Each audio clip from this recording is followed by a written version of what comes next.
Hello, my beauties. How are you doing out there in the world? Thank you so much for joining us today.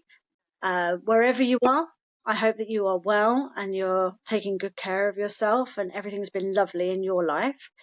Today, I have with me a lovely man called Kareem, aka the Easy Healer. Now, I've never met Kareem before, but he is with me today and we've met over the phone. And I think this is actually almost like a wonderful starting point for how energy is everything. You don't need to actually physically be in the room with someone to know that you get on, that you can connect, and so on. So I'm going to let Kareem take over and explain who he is and what he does. And we're going to just have a good old natter and hopefully you'll enjoy it. Hi, Kareem. Hi, Bex. Nice to talk to you today. And Thanks you? for introducing me. It's a beautiful sunny day, and yeah, the energy is definitely buzzing today. So it's nice to be having a chat and just stopping and sharing all kinds of thoughts for an hour. It's brilliant. So thanks for inviting me on. Yeah. So energy. Where do you begin? I've got It's a really good question. I've got Yeah, I don't know exactly where to start with it. I find actually the idea I had from my page, my website, brand, whatever you want to call it, is a useful place to start saying the Easy Healer, because that was the whole point of what I was thinking about at the time when it came to me, which was how do I communicate healing in a simpler way than it might be currently being communicated. I felt like I had a background through my life of healing experiences, energetic connection, and just the most amazing experiences from a very young age. I grew up with a really interesting contrast of parents. I had an Egyptian dad and an English mum. Couldn't get two more badly suited people. He came from the south of the desert. She came from Birmingham, and I think they fell madly in love and spent 40 years arguing about why they're with each other. But it was an education in so many ways. There was a Western Eastern take on life, on health, and on spirituality. So I was being versed from a really young age in the contrasting point of views, and in a way, I suppose I was getting the best of both worlds, because I had I had a mainstream approach. So my mum would do whatever the doctor said, and the government's always right, and we do what we're told. Very post-war baby, and then I had my dad, who was a real rebel in his day, and he was a fascinating character that was the biggest influence in my life. And he was actually old enough to be my granddad. So I was kind of growing up with a man who was born in 1930 in Egypt. And it gave me a brilliant insight into so many things that maybe a lot of my mates wouldn't have had, having a dad more of the sort of younger age, Yeah. um, following football, taking them to a football game. I was growing up with a guy who was talking to me about um, spirituality, ancient Egyptian approaches to things, and seemed to have his hand in an energy that I just couldn't understand until I got to an age where I started to experience my own energetic connections to things that didn't fit into society here. Back in the 80s, things like that were not talked about. Anything to do with, oh, I've just had an strange experience where I could sense something was going to happen and it happened, or I dreamt it last night and I just saw it, or somebody standing in front of me and I keep seeing a particular picture in my mind or word, and then I blurt it out and they break down in tears because that's what's going on for them. Things that were happening to me as growing up with these influences were very confusing, and I couldn't talk about it because when I tried, obviously anything that was woo woo was laughed at and made Oh, fun it was of, and completely the unexplained at that point, wasn't it, in the 80s and the 90s? You know, you kind of went complete. into that, the encyclopedia of the unexplained for being a bit batty, you know? Yeah, we're talking about a time when people laughed at vegetarianism. Um, the idea of there being an acupuncture clinic on the corner of your street was laughable. I mean, the world's changed so dramatically in such a short time, and I think that that's also kind of an interesting aspect of why I got into the whole world of energy healing at this stage of life, because of how much things have changed, how fast they've changed, and how it's actually okay to talk about all kinds of things now, that might have been considered to be just written off as rubbish in those days. I think my step sort of process was growing up and seeing, um, an Egyptian man who had a mainstream religious belief, but then had very ancient, understandings of energy and human connection, and power in their mind and body that was defied uh, logic. He could do things that other people couldn't do. He was the fastest runner in the school. He was a dance teacher, a gymnast, but the things he could do were extraordinary energetically. And I was growing up learning about him and that, and observing him do things that just didn't make sense. Yeah. And my mother represented the mainstream, only understand really what what you can, what they tell you on TV, what TV says is okay. And then this guy she's in love with is just a bit weird. um but yeah, so it gave me a really interesting upbringing of seeing what will happen to you in life if you sort of shut yourself off to stuff, or if you open yourself up to stuff. And I'm glad I opened myself up to it. And from 13, I was getting all kinds of visions, premonitions. My family got used to it and were fine with it. My friends were a bit dubious, and then the kids at school made fun of me, and I had to get out of school for a few weeks, to try and figure out how to live with that. At the same time, I had a best friend who was being brought up with Chinese medicine. So I was getting to see so many brilliant different influences than most people maybe do. I had a really serious accident on my knees when I was 13, and I was in a bed, and they didn't know what was wrong for weeks, couldn't move my legs. They eventually worked out that I'd had, playing football, someone had kicked my feet, my legs had collapsed, and my kneecaps had gone off center. And the long and short of it was, the mainstream doctor said, well, just walked in the room and said to a very frightened 13-year-old, we could operate, but it wouldn't make much difference. You'll probably be in a wheelchair by the time you're 21, and just walked out. And What I think that was reaction? probably the most defining moment for me. Yeah. That What was a was the big reaction defining for, moment. as you said, for a 13-year-old boy? That's just such a terrible reaction to have. Just so immediate, so straight off the bat. No thought, no nothing. That's just. But obviously, that's not what happened, of course. No, and thank goodness, because it was, maybe it was a bit of a black and white view of mainstream medicine, but when you're that age, you're defining everything. And that guy gave me a very, very quick insight into, here's how your future looks if you're going to follow mainstream medicine. Yeah. So my best friend was a kung fu prodigy. He'd been brought up, from the age of 4. He grew up in the Yorkshire moors, and his dad used to take him out there and teach him, kata and all kinds of beautiful energetic movements.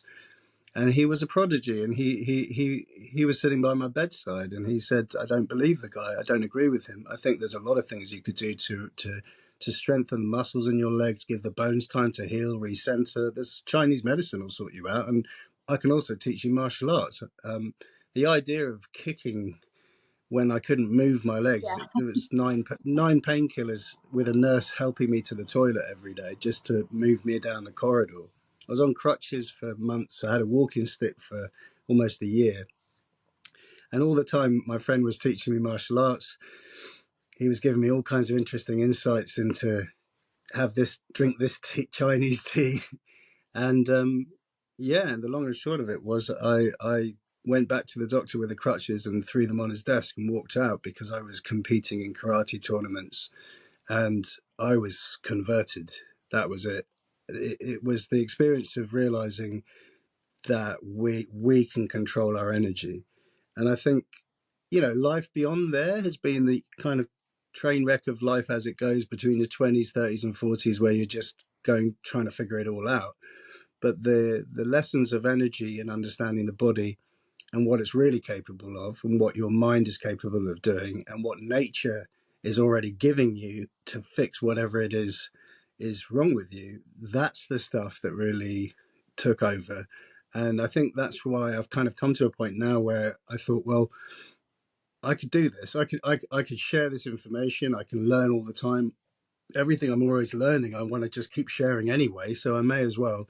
And now with social media and the way the world's changed, you kind of think, yeah, just switch on your phone and start sharing it. Absolutely. You know, and make healing easy. I think the easy healer concept for me was, hang on, everyone should know this, and everybody I know who never sort of quite gets on top of their health, whether it's emotional or physical, is usually struggling under an idea that they're controlled and limited by what they know around them, and that's what made me think a bit more about how can you share this information in short, simple blocks, whether it's about diet, whether it's about self-esteem.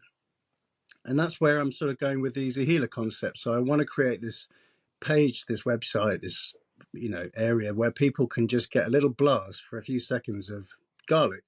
This does this and this and this. Good luck. Have a good day. Yeah. Not kind of overwhelm things with jargon and this aspect of, I think healing can do in this day and age. People can feel very daunted because they go online and they see that everyone looks so beautiful who's in this world, and everybody in this world seems to have already climbed the Himalayas, found themselves, and spent 2 years tapping their neck, and suddenly they're healed and happy. And how on earth am I ever going to get to that place when I've got the kids to take to school, or emotional problems with my relationship, or whatever? And I think most people don't get off the first, get over the first hurdle. It's always that first hurdle, isn't it? That's the hardest one to get over, is to realize that it can happen for you. This can belong to you. You already are emanating your own energy. Let's just change the energy that you're sending back out. It's a tough one, as you said. I mean, I've mentioned before many times that a lot of my listeners are that sort of demographic. They're the same as me. They are middle aged. They've got kids at school, and it just takes over your life. Their social life is busier than mine. Like the calendar is so full. You're working. You're trying to do this, that, and the other. Trying to take that step forward, that first hurdle, is quite difficult, isn't it? Yeah, and I think it can be crushing. You have already a very challenged level of self-value, self-worth, self-esteem. I think this is the other part that really struck me. It happened to me a couple of years ago. I was coming through a very traumatic time, a traumatic relationship. There was a lot of severe pressures, and we'd had the pandemic. And I'd got into a terribly rundown state. And I thought, this has got to change now. How is it that I can be in this state when I have all this knowledge? I've spent my whole life learning all this stuff. But it was because I was just too stressed, too strained, time poor, and overwhelmed with exhaustion from what the last few years had already been like, and the cost of living crisis had, for me, been going on for years before they were talking about it on the news. Everything had just exhausted the hell out of me, and I was thinking, I need to turn this around, and I'm going to do it. What if I could do it in 60 days? This was the first sort of light bulb moment for me, that took me to the easy healing idea, which was, I fully know that the human body can do unimaginable things, Absolutely. in a short space of time. It doesn't waste time waiting for you. It will go if you put the energy there. So I wanted to see if I could sort of document 60 days of my life from the point of view of your typical almost 50, like late 40s rundown guy who I think can represent a lot of us. Smoked too much in the past, drank too much, went through my whole traumas, addiction issues, every kind of thing you can think of. Doing my best to get away from all of it, tried all these different meditations. I thought, what if I could give myself 60 days to turn it all around, but actually come at it from the sympathetic point of view that I would if I was talking to someone else who's just too run down to even begin. So I started to follow the things I knew would change. I did it from a dietary point of view, an exercise point of view, and I did it from a visual mantra point of view. And I was creating it every day as I went along. But I was aware immediately that I felt really insecure and run down, and the prospect of failing a week in was already daunting the hell out of me. Yeah. 5 days in, I hadn't done anything, and I couldn't believe it. I've got ADHD. I've recently had that diagnosis, so I understand that maybe my mind struggles to stay focused on one thing. But it was almost unbelievable how anxious I'd become in 5 days, that I was just never going to achieve any of this. And I thought, hang on, why not write about this too? Because this is exactly what happens to most people I know. And wouldn't it be nice if I could create emotional support in the form of visualizations, mantras, and things for that very issue? The fact that you're coming from a place of exhaustion and low self esteem when you start trying to turn your life around. Let's come in with love and support about that, rather than pretend that you're just going to be so motivated all of a sudden that you're going to achieve that change. And that was what really kind of interested me. So I sort of became my own counselor through the process. And it was really nice. It was different. I hadn't ever seen that before. I'd seen many courses that people offered on how to turn your whole life around, but they all seemed to assume that on day one you're going to be revved up. Yeah. You're not revved up. You're in this rubbish. You're in the opposite place. You're feeling the worst you felt. You're feeling the most vulnerable and insecure. So let's address that first. Let's take that as a fact and love and support the self from day one, and then we might start to see some really interesting things happen. And I did. And through the 60 days, I found what I like to describe as the super self, where the person I really thought I could be started to appear. And it was a much more uh, enlightening, exciting experience to see the changes happening emotionally, physically, mentally, because I kind of carried myself every day going, it's all right. It's okay that you feel like you're going to fail. It's okay that you're knackered, that you've got no self-esteem to begin with. That's all right. Let's just deal with today and just be supportive to the self. And it became a 60-day thing. By the end of the 60 days, I I couldn't believe how much I changed. And I had the body that I'd always thought I could get. I had the mindset that I always thought I could have, and I couldn't believe that I managed to get it done in 2 months, considering I was the run down middle aged guy who is told by the system that you would take months and months to change that at that stage in your life. If you're 25, no problem, but Yeah. the rest of us, you better get yourself ready, because it's going to take a year of change for you to really see this happen. It's not true. I saw all the changes I wanted in 60 days, and I thought, this is fantastic. I'm going to try and start sharing this kind of mindset and information. And I'm just at that point now. I'm just starting to share bits and pieces and get a formula for it that I can share on social media every day, and that kind of thing. But it's just been a massive personal journey, to be honest. And it's fun to share it. It's exciting to share it, really. Oh, absolutely. I mean, that sounds absolutely spectacular. Like, really well done, you.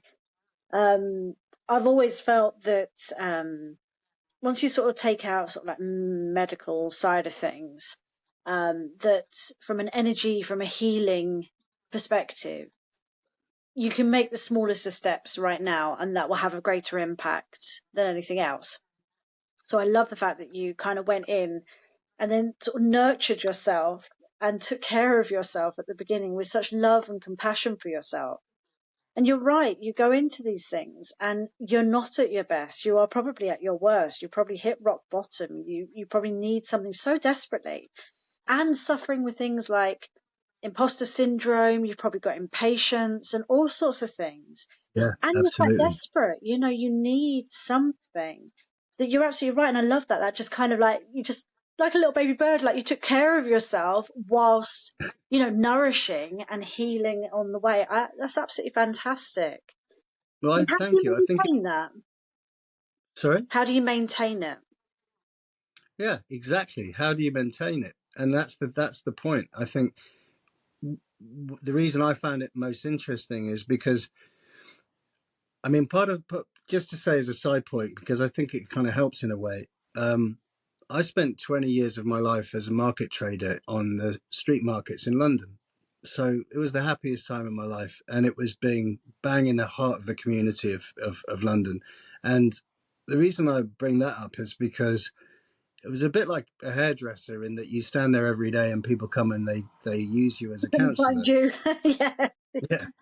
They come and find you. Mm. People will walk past you and just unload on you. People will walk past you and break down in tears, and you give them a hug and then a cup of tea, and you sit there and you talk through the day. And it can be a winter's day, in Brixton or wherever, and you're constantly surrounded by this wonderful mixture of energies, and you get to build this really strong picture of people as a whole, and how the commonalities of people and how everybody's going through a similar sort of vibration of struggle.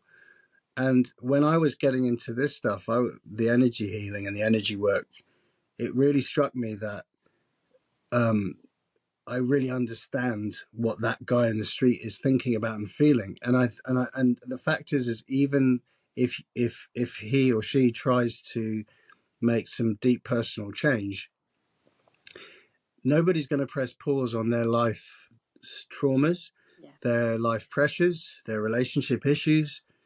No one's going to press pause on them. So even when you're trying to change and heal, those things are going to carry on every day.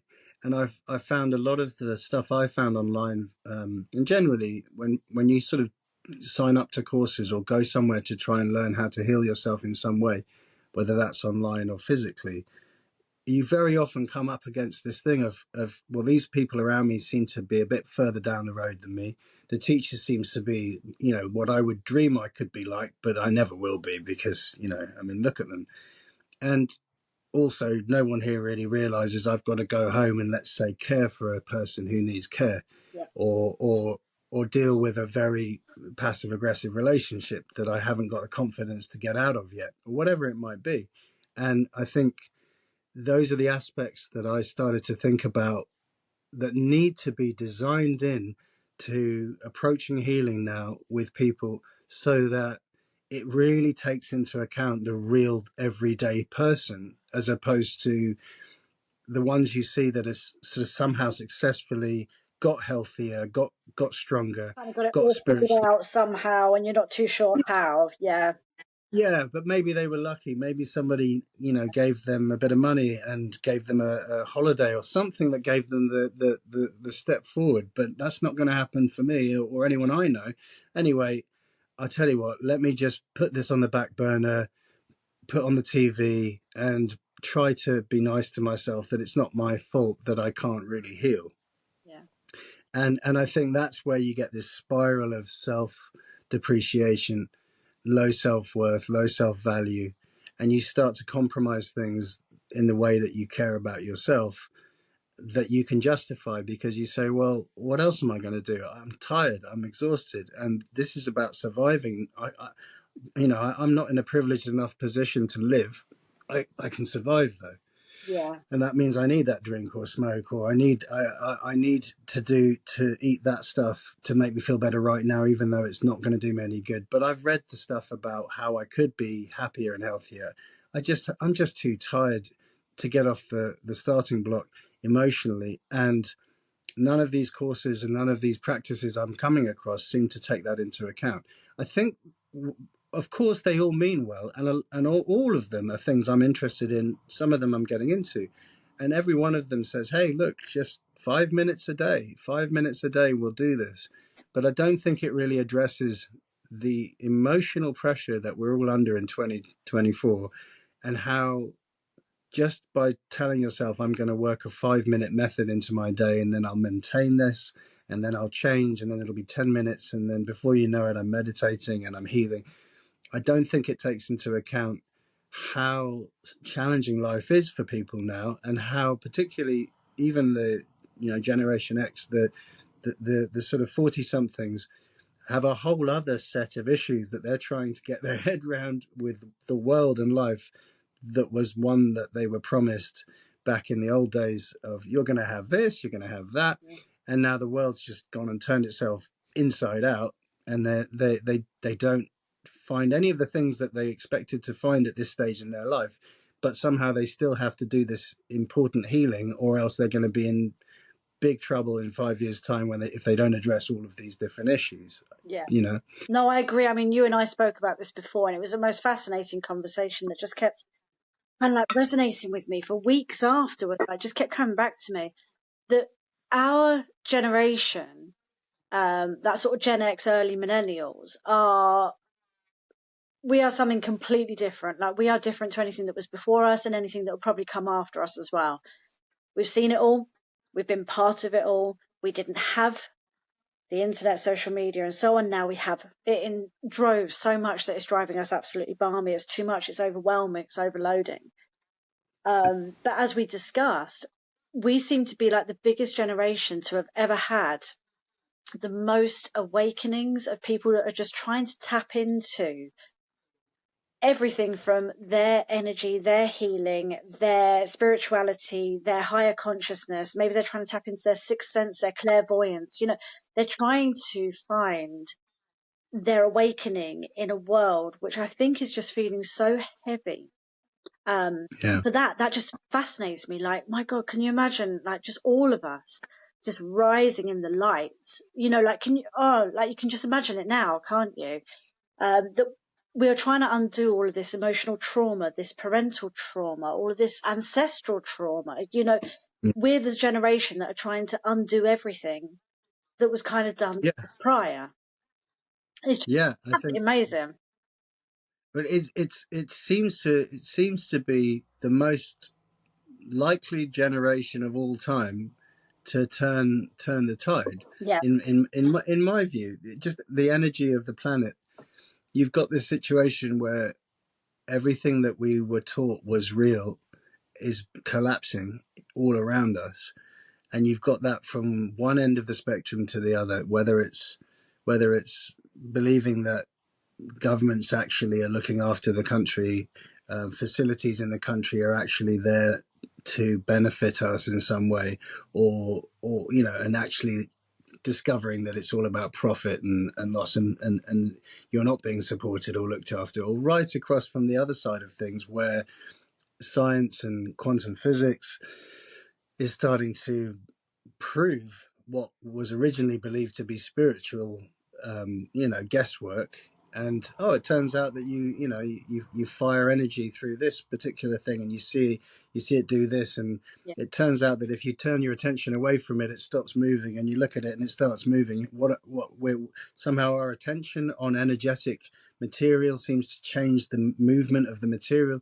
So everything that's was ever taught to us that back in the day, um, is really being shown to be ridiculous, and therefore it's almost like, as our generation, if there was ever going to be a generation that could properly wake everything up, it would be that generation. I think as soon as you step past the those born in the 70s, early 80s, you start to get into a world where people have only known the internet, they've only known. So it's a very different sort of guidance, isn't it?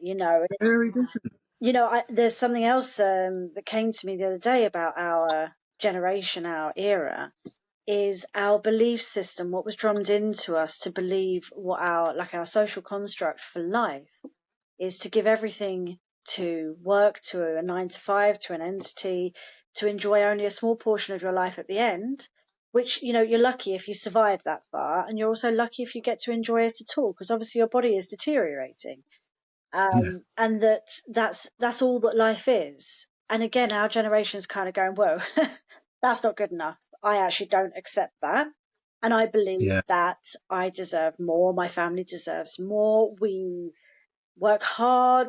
We should also play hard and enjoy what we've got, because we can't take any of it with us, not our health and definitely not our money.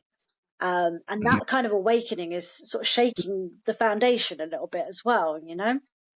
Yeah, absolutely. I think shaking the foundation is the best way to put it, because when we were young, the foundations were the older generations who had followed a formula that, from where we came from, worked to some degree. grow up, work hard, get to college or university, get a job, get a car, get a house, get a relationship, get kids. Um, and a lot of them did that in a world that wouldn't be recognized today. Yeah. It worked for them, Then you've got though. It did work for them. That worked just yeah, fine for that kind of post-war kind of setup. That worked really well to rebuild the country as well. which we were taught was the future. So we're a generation that was promised something that turned out not to be real, No. and we're discovering it at an age where we're we're technically older and weaker than we would have ever thought we would be, in a situation where you suddenly find that none of the things that you were promised are coming true, and in fact, um, all the fabric of the picture has collapsed. And then what do you do? And I think there's a lot of people struggling out there because they've had the foundation of their reality completely shattered.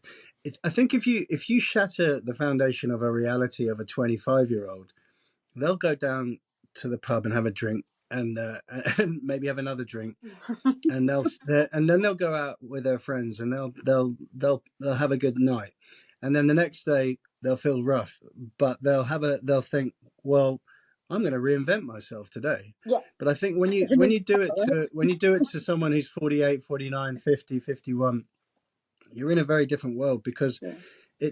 it means that suddenly everything that they assumed they could rely on that would bring them happiness isn't going to happen. So then what do they do? And it's like you said about sweeping it away.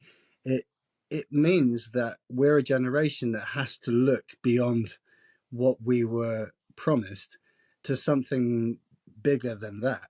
And I think that might be why it's starting to get quite exciting, because I don't see any generation before us that ever had to reflect on reality in that way. They were either dodging bombs or putting flowers and guns in the 60s. That there was a very linear way of looking at things. But with us, it's almost as if we have to make the whole thing up from scratch, because whatever was reality before isn't there anymore. And repeatedly as well, because I mean, we're quite adaptable generation. I mean, how many recessions have we gone through? We've been Yeah, through constant threat that I can constant remember. recession. Yeah, Constant recession of threat, and World War III was always just like always on the tip of the horizon. all your life. Yeah, We've gone through so many crises. COVID being obviously the most recent one, where you kind of look and think, but we all bounce back again. Like we are really resilient and adaptable as a generation, probably more so than definitely going forward. Definitely these generations are not quite so quite so much, but we bounce, don't we? I think we've got kind of a very unusual pivot moment where we came from eras just before we were born, where people had to be resilient because they were rebuilding after the Second World War, and then we look at the generations now and we see an entirely different mindset where things have become incredibly emotionally aware, so people can be as delicate as they feel like being, and people must respect that and be compassionate for that. So there isn't the expectation that you've got to be resilient too. You've got to show some resilience, because life can be ugly and tough, and you've just got to roll your sleeves up and get on with it. They haven't got any experience of that reality, because we got that from the generations before us. So we're sort of standing on this really unusual line in time, where we can see what went before, we can see what's happening now, and it's almost like we're getting an opportunity to be enlightened in a way that no one ever really has before, and also at a very unusual, critical point in time, where unless the human race wakes the fuck up now, then and really wakes up, doesn't just say, yeah, I get some of this hippie stuff, but not all of it. I might sort of maybe pay a bit more attention to my food being full of less chemicals, or maybe I'll just go and do a meditation course, and I can talk a bit about energy. I think there's something so much bigger that needs to be happening. And I think it is happening, particularly with our generation. Whenever I've spoken to different people of the similar age, they all seem to be saying the same things, that they're questioning everything now. They're stopping and saying, "Wait a minute, what on earth has happened to the life I thought I was going to have? What on earth is going to happen now?" And I need to find something deeper than all of this. And I'm noticing more and more people are telling me there is something deeper than all of this. There's a natural vibration of Earth. There's a natural nature vibration that is calling you back, and it seems as though the more of us that are picking it up and following it, the more the vibration is rising on the planet. And I know you'll find 1,000 sites talking about the awakening and conscious awareness, but I think it's, for me, it's more interesting to look at the actual everyday individual, Mm-hmm. the person in the street, the person at the bus stop, Yeah.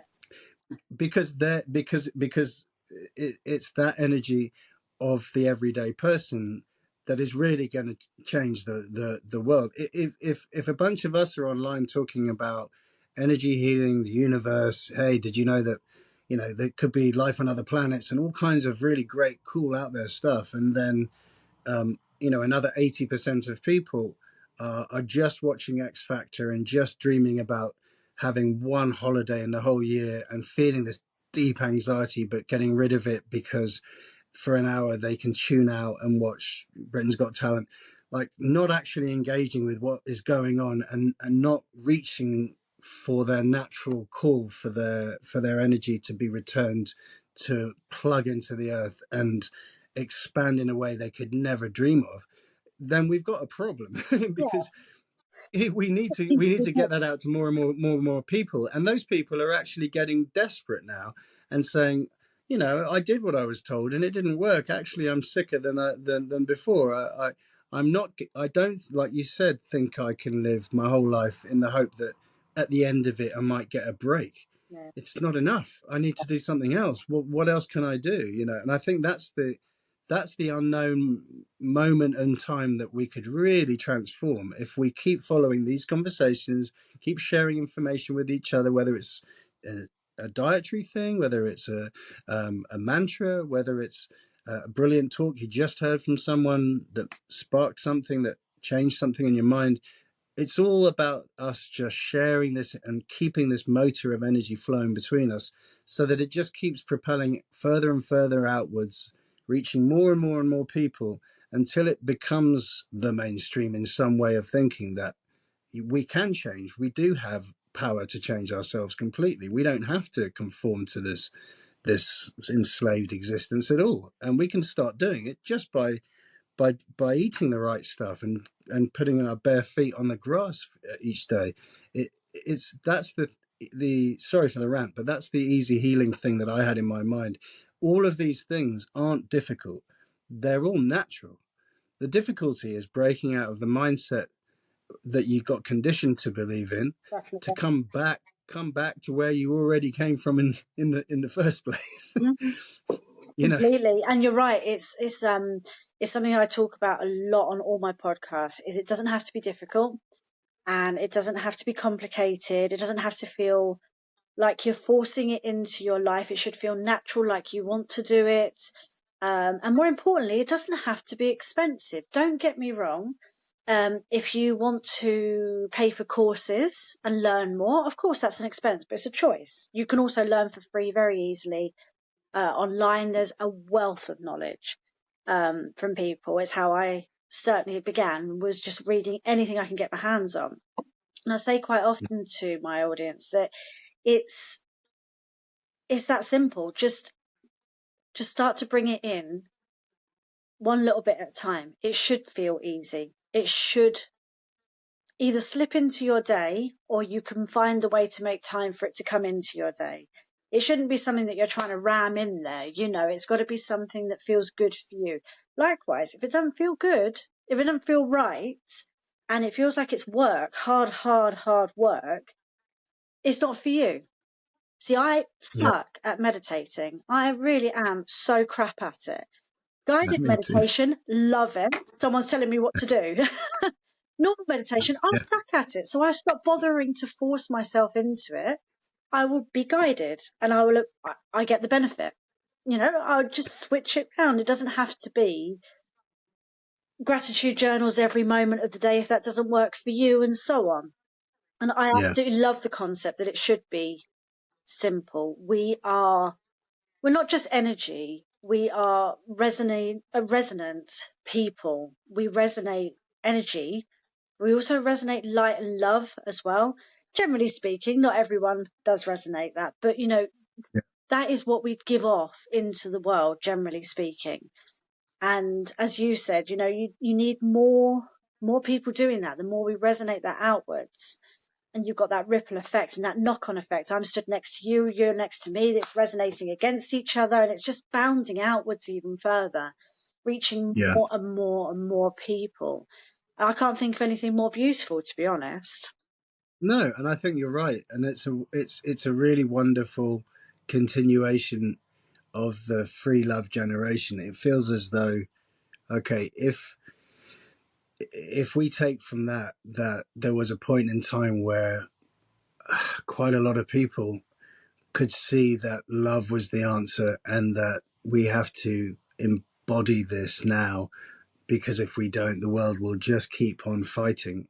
And then, of course, you jump 60 years later, and the world has just kept on fighting. Yeah, of Um, course. and now we're in another reflective point to understand, what did those people who were our parents, what did they realize back then that was so important, and how can we embody that?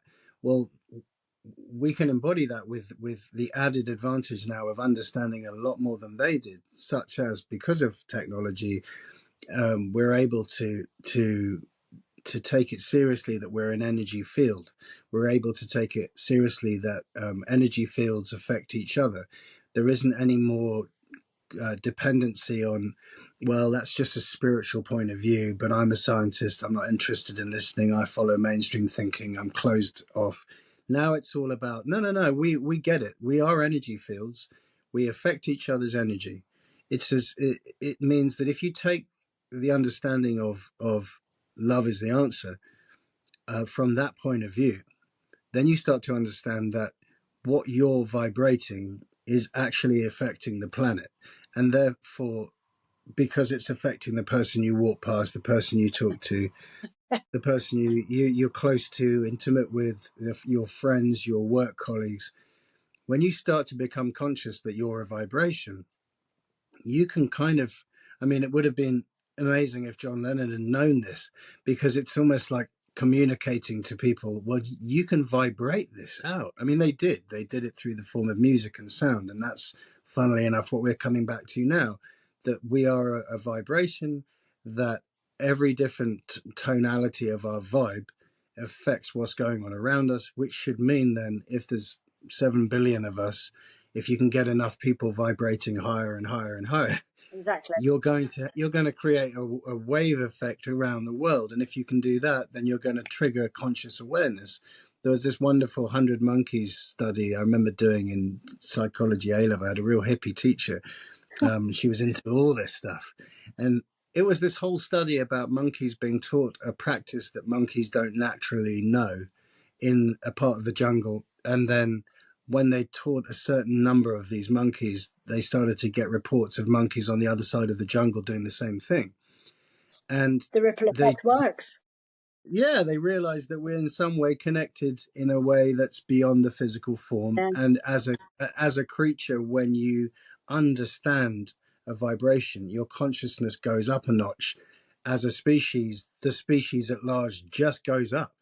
And it was interesting to me years ago, because I thought, well, isn't that really what the peace and love approach is about? Isn't that the idea that if you can just get enough people to feel this vibration, it'll create that wave, and suddenly you see a different reality? And I think now we're so close.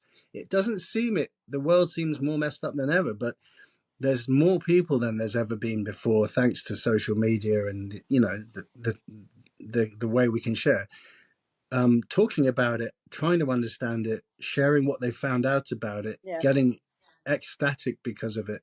So there's technically a bigger number of us able to hit this wave than there's ever been before. And back in the day, if a bunch of hippies marched down the street and said, "Give peace a chance," unless you saw that on TV or you were in that march, you wouldn't know about it, Yeah, you wouldn't have had a clue. Yeah. let alone what they were talking about. Just, oh, you know, you would get third hand information. If you go online now, you're getting tons of rubbish as well, just as much as ever, more than ever. But at the same time, you know, somebody does that, and there's a good chance that a million people are going to find out about it. It's we have a further reach at the most critical time for us to be throwing this loving energy out there.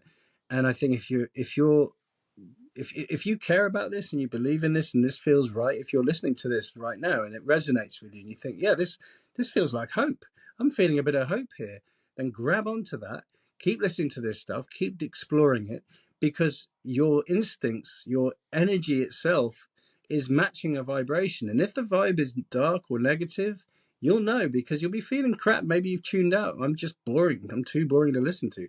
But if you're feeling a lift of, yeah, then that's your energy saying, keep going with this vibe, keep raising this vibe. Exactly. And so suddenly you're It's joining the reactive, wave. isn't it? The energy is reacting to your vibe.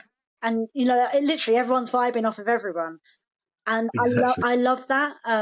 Yeah, I love that concept. That I notice with a lot of people now, regardless of age or generation or sex or anything, um, or class, people are just, they're kind of getting that feeling that you're talking about, where they're realizing that as they're wandering around the world, just doing their normal everyday stuff, that they are picking up this kind of like this debris from everyone else, or everyone else's stuff, everyone else's energy, everyone else's feelings. They can, you know, we realize when we go out shopping or go into a supermarket, because they're so huge, and, you know, go into a shopping center, it's an overwhelming experience now because you're getting kind of bombarded by everybody else's vibe. And I'm getting a lot of people that come at me kind of saying, you know, like, I don't know what this is. You know, they kind of want to do this to it. And it's like, I don't Yeah. know what it is, but it's on me. I can feel it on me and it's not mine.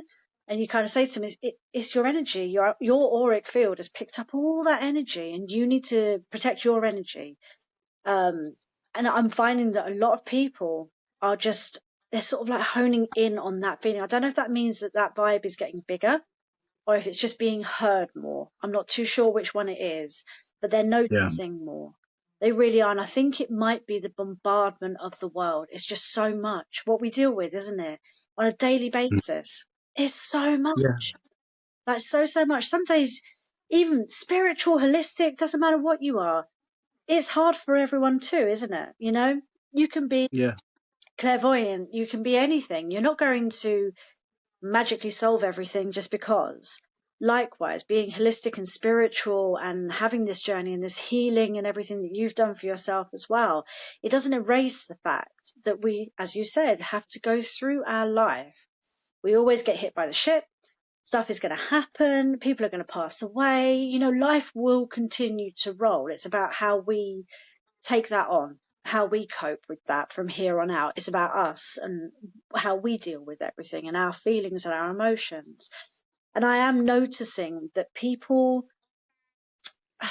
I always feel that awakening just sounds like I'm sort of trying to preach something kind of religious, but you know what I mean? Yeah. People are just Yeah. waking up a little bit and kind of going, do you know what? None of this is working for me. I need to find something else. And that's, I Yeah. think they're, as you said, like returning to earth. They're kind of going back to nature, going back to grounding, bring themselves back into themselves and so on. And I think it's just what the world needs, like completely and utterly.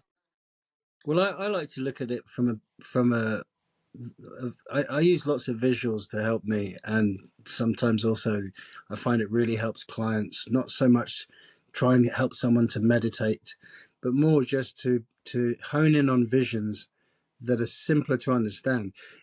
The one I like is that the because people are always talking about what's going on with the world, and I look at it more from well, just suddenly thought of something my dad used to say to me, because he had a very earthed energy, and he felt he was very in tune with his reality.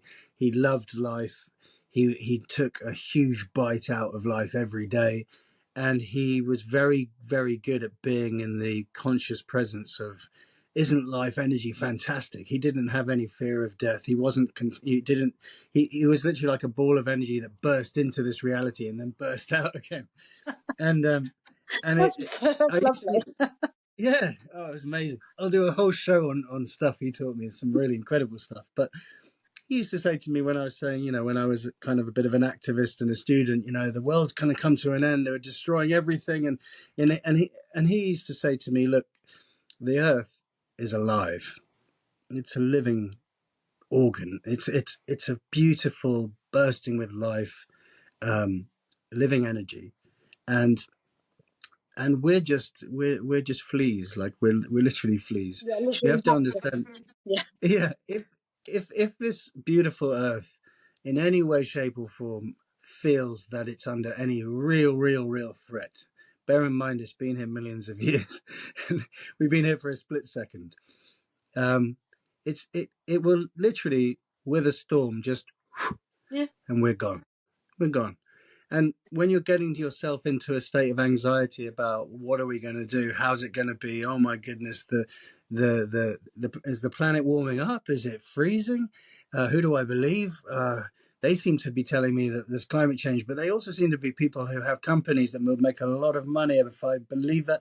Oh, hang on, these guys are saying the opposite, but hang on, they seem to be supporting someone else and getting so screwed up about how you can save the world. Uh, I had a therapist once who said to me, "Your job isn't to save the world. You're just one little person. Your job is simply to create a vibration that puts positivity out as opposed to negativity. That's it. And try and enjoy your life as much as you can. If you do that, you'll be vibrating the positive energy. But you're not responsible for the whole world. You're like the flea on the back of the dog.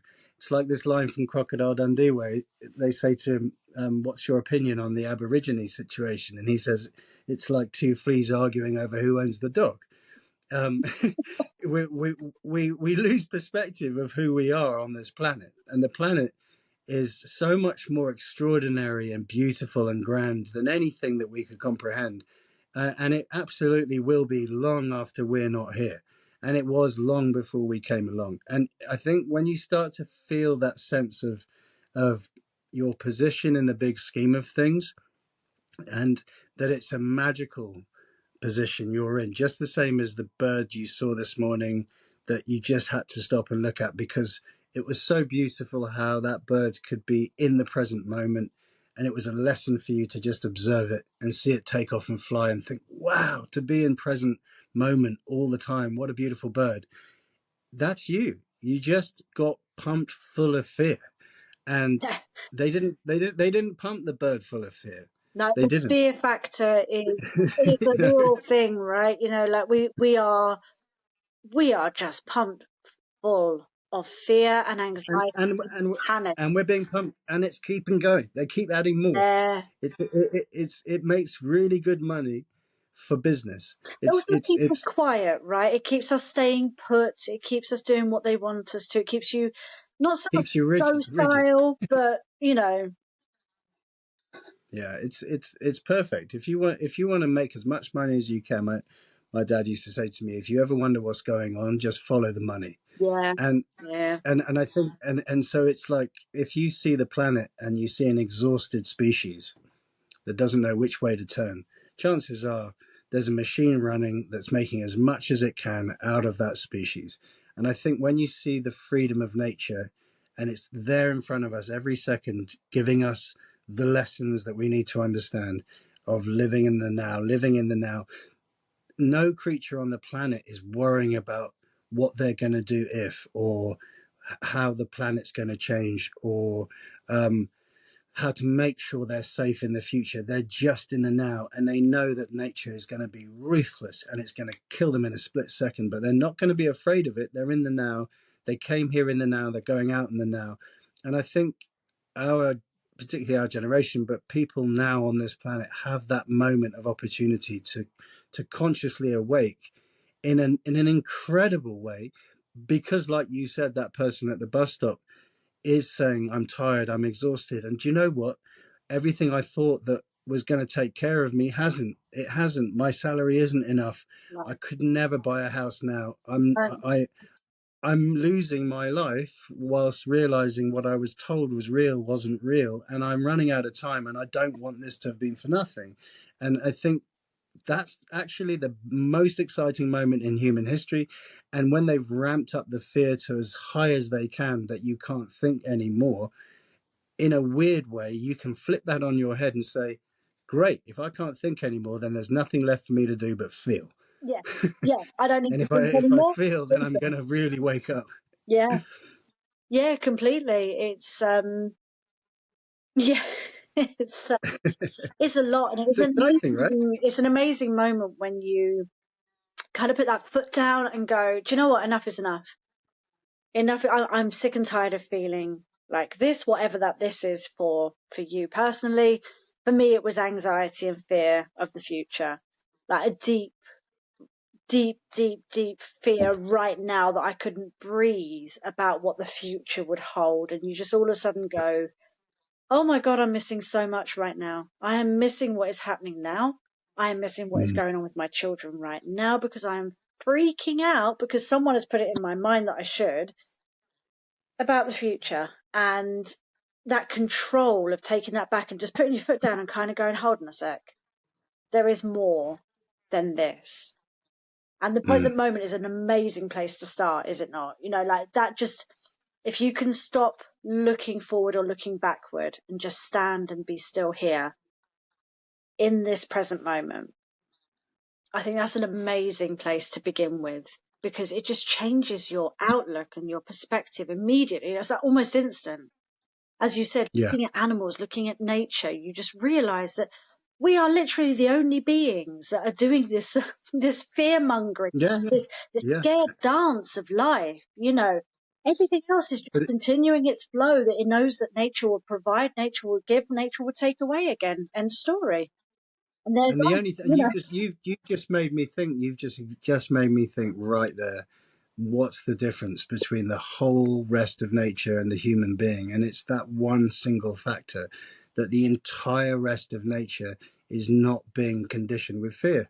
Yeah, So whilst nature itself, whilst life itself is cruel, vicious, and ugly a lot of the time, and it is every single second a state of live or die, live or die. it's survival. The Yeah, fact that the other species don't have brainwashing like we do to be conditioned to be in a state of constant fear means that they can instead be in a state of constant life.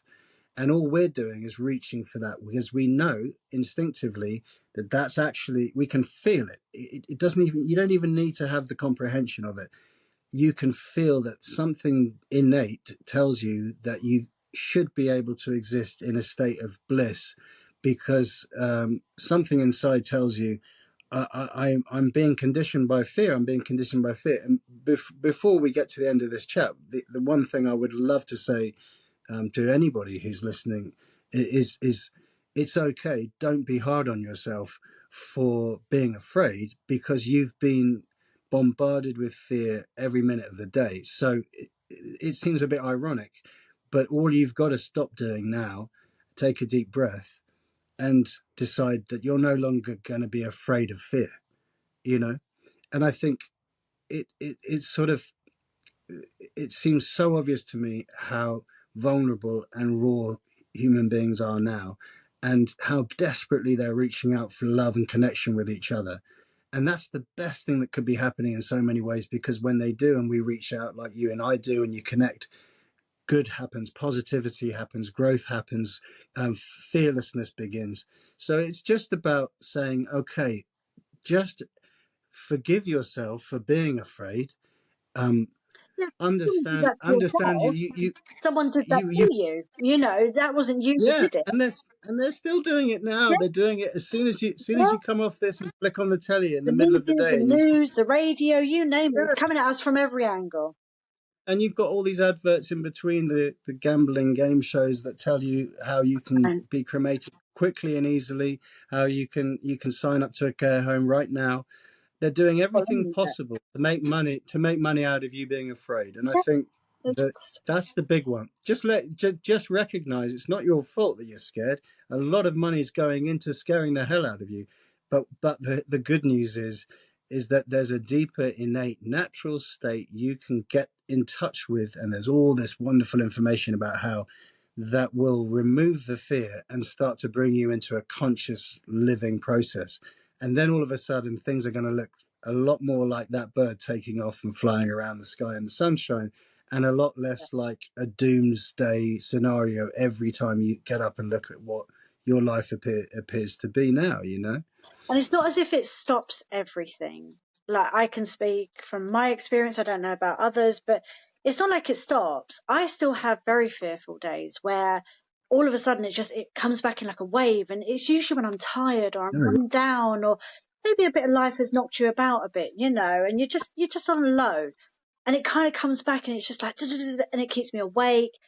But then you've now got the tools, which is what I say to my listener. Now you've learned your little toolkit, your little emergency pack, where when it happens, you kind of go, right, let's get into that. I'm going to listen to this. I'm going to do this. I'm going to dance it off, shake it off. I'm going to eat this, exercise. I'm going to go out in nature, ground myself, whatever it is that fits with your life and works for you. And you kind of yeah, unpack it and you bring yourself back into the now and bring yourself back to where you want to be in that healing light energy. Um, but yeah, unfortunately, it's not like it's a cure all. It doesn't take it away, but it does give you all that amazing knowledge to just kick it out when it starts again. But yeah, I, like you, would like to add a little bit of a caveat there, which is if it does happen again and you do find yourself back in a place of fear, don't kick yourself in the arse for it, which is something I'm awful at doing. I start punishing yeah. myself for being there. Me Oh, too. I Me shouldn't too. be there. I'm an energy healer. I'm a this. I'm a spiritual person. I shouldn't feel Yeah, I this should know way. better than to fall into that trap. Yeah. Absolutely. And you shouldn't. And I think that if we go all the way back to sort of like the beginning of the episode, if there's any takeaway that anyone wants to take from this episode, I would definitely go with your 60-day setup. Start from a place of compassion for yourself. Yes. Start from a place of self-care and self-love where you are not blaming yourself and you are not putting it on yourself that it's your fault that you feel this way. That is like the biggest thing that I could walk away from this episode. We've had an amazing chat. We've put the world Yeah, to it's been brilliant. rights. We've had an amazing conversation, but that one's the one that really sticks for me, is that you took your worst moment and gave yourself the space to heal with your own love and your own compassion for yourself. And that is something that I would definitely want to just push on to all the people listening, that, yeah, to bring yourself into the present moment, start there. Thank you for saying that, and I think you're right. That was the biggest lesson I found.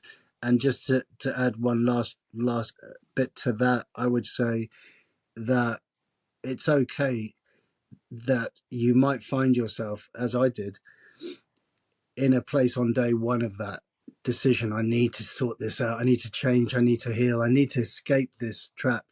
It's okay if you currently find yourself in a place of low self-worth, that you may be undervalued by your relationship, you may be undervalued by your work situation, you may be unappreciated, and people are very good at controlling you in that way because it suits them if you serve them in a very low value energy. Yeah. And I'd say this is okay, because we're not judging ourselves from how we got to that point.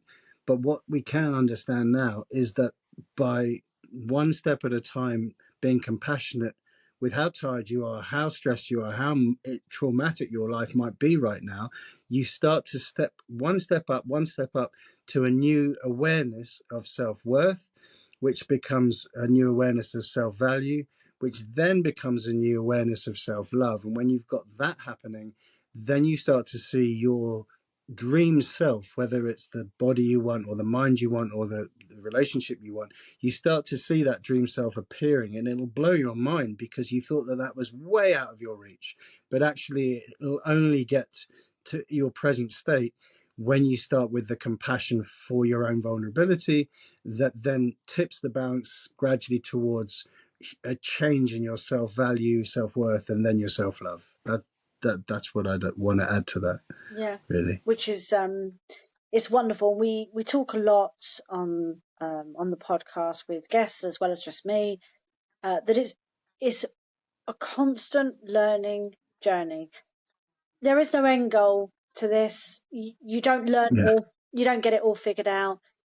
Which is even more beautiful. It means you're constantly learning. Your brain is constantly going to just keep absorbing all this new information, and you will always learn new ways to heal, better ways to heal. Maybe what worked for you last time, now you need more.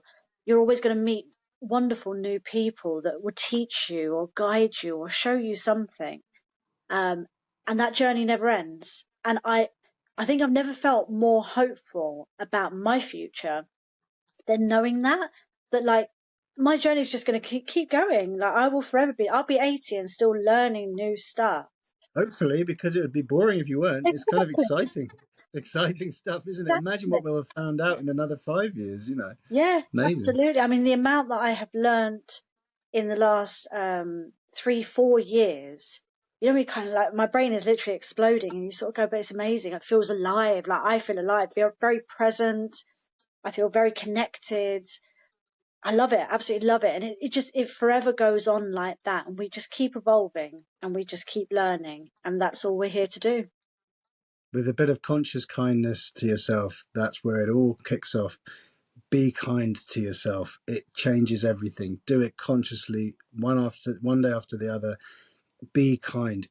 People forget that they need to be kind to themselves. As soon as you start treating yourself with that much kind of love, with real kindness, it vibrates in an entirely new way, and kind people start coming your way, and the people that maybe weren't so kind start disappearing. Yeah, it definitely attracts that energy, right? Like for like, the more you put out there, the more that just brings those people to you, those opportunities. We talk again a lot about the law of attraction and, manifestation. Love it as a word.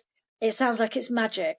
It's not magic. It is, again, it's just energy. If you put it out there, the universe knows no difference. It doesn't know the difference between £1 million and, wanting a penny.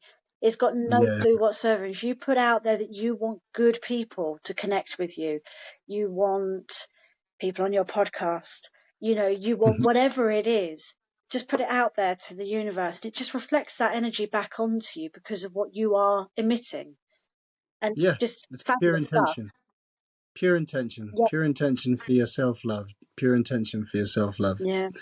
Well, that's a load of awesome stuff to go away and think about today. Thank you. I mean, Absolutely. I'm saying thank you. You've just got me thinking of all kinds of good stuff. So thanks so Oh, it's been such a pleasure to have you on here. But sorry, guys, we're going to have to call it quits. We've both got school runs to go off and do because life is like that. But we want to say thank you to everyone that was listening today, wherever you may be in the world. Thank you so much for tuning in. And thank you, Kareem, for coming on and for sharing all your wonderful wisdom. It is honestly Thank an you, Ben. absolute pleasure just listening to you. I could honestly listen for another hour, but I don't think our kids would appreciate waiting at the gates. Yeah, exactly. Back to 3D life, eh? Yeah, absolutely. Let's get back to normal life now. All right. Thanks It's so much, wonderful. Bex. Thanks a lot. It's been a pleasure chatting to you. Guys, if you want to know anything about Kareem, I will put all of his details in the bio of the episode. As always, head over to Instagram and give him a follow. He is definitely worth watching and listening to. He's got some fascinating stuff on his page. And until next time, be kind to yourselves. See you later.